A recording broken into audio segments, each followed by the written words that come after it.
ঢাকায় লক্ষ লক্ষ জনতার পদভারে মুখরিত হবার আগে আপনারা আমাদের এই 5 দফা দাবি মেনে নিয়ে জুলাই সনদের এই গণ আকাঙ্ক্ষার প্রতি সম্মান প্রদর্শন করুন। তা না হলে 11 তারিখে রাজধানী ঢাকার চিত্র ভিন্ন হবে ইনশাআল্লাহ। জাতির সামনে যে রাজনৈতিক সংকট, এই সংকট নিরসনে সরকার যে আন্তরিক এবং সকল রাজনৈতিক দলের কাছে সপ্তাহখানেক সময়ের মধ্যে পারস্পরিক আলোচনা করে একটা সমাধানে পৌঁছাবার জন্য সরকারের যে অনুরোধের কথা তিনি আমাদেরকে স্মরণ করিয়ে দিয়েছেন। তো উপদেষ্টা পরিষদের বৈঠক থেকে উঠে আমাদের এখানে আসতে গিয়ে যতটুকু সময় লেগেছে এ কারণেই কিছুটা বিলম্ব হয়েছে। উনি প্রধান উপদেষ্টার নির্দেশে বৈঠক থেকে আমাদের এখানে ছুটে এসেছেন এবং আমরা 8 দলের শীর্ষ নেতৃবৃন্দ সেখানে উপস্থিত ছিলাম।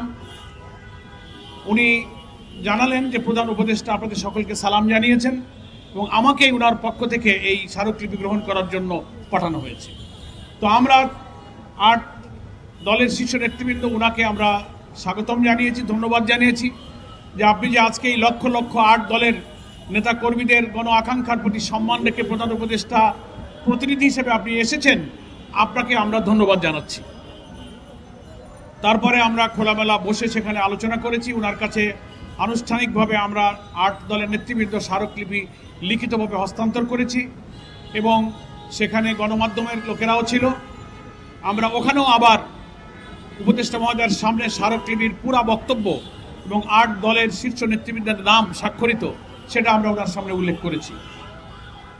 এরপরে উনি আমাদেরকে এবং গণমাধ্যমের উদ্দেশ্যে বক্তব্য রেখেছেন। সংক্ষেপে তিনি ধন্যবাদ জানিয়েছেন এবং জাতির সামনে যে রাজনৈতিক সংকট, এই সংকট নিরসনে সরকার যে আন্তরিক এবং সকল রাজনৈতিক দলের কাছে সপ্তাহখানেক সময়ের মধ্যে পারস্পরিক আলোচনা করে একটা সমাধানে পৌঁছাবার জন্য সরকারের যে অনুরোধের কথা তিনি আমাদেরকে স্মরণ করিয়ে দিয়েছেন।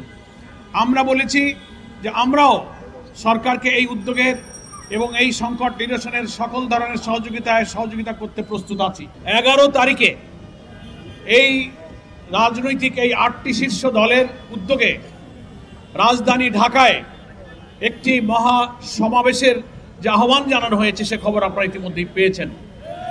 11 তারিখের আগে আমরা আজকে সরকারের কাছে আবারও স্মরণ করে দিতে চাই, এই মহাসমাবেশ ঢাকায় লক্ষ লক্ষ জনতার পদভারে মুখরিত হবার আগে আপনারা আমাদের এই 5 দফা দাবি মেনে নিয়ে জুলাই সনদের এই গণ আকাঙ্ক্ষার প্রতি সম্মান প্রদর্শন করুন। তা না হলে 11 তারিখে রাজধানী ঢাকার চিত্র ভিন্ন হবে ইনশাআল্লাহ।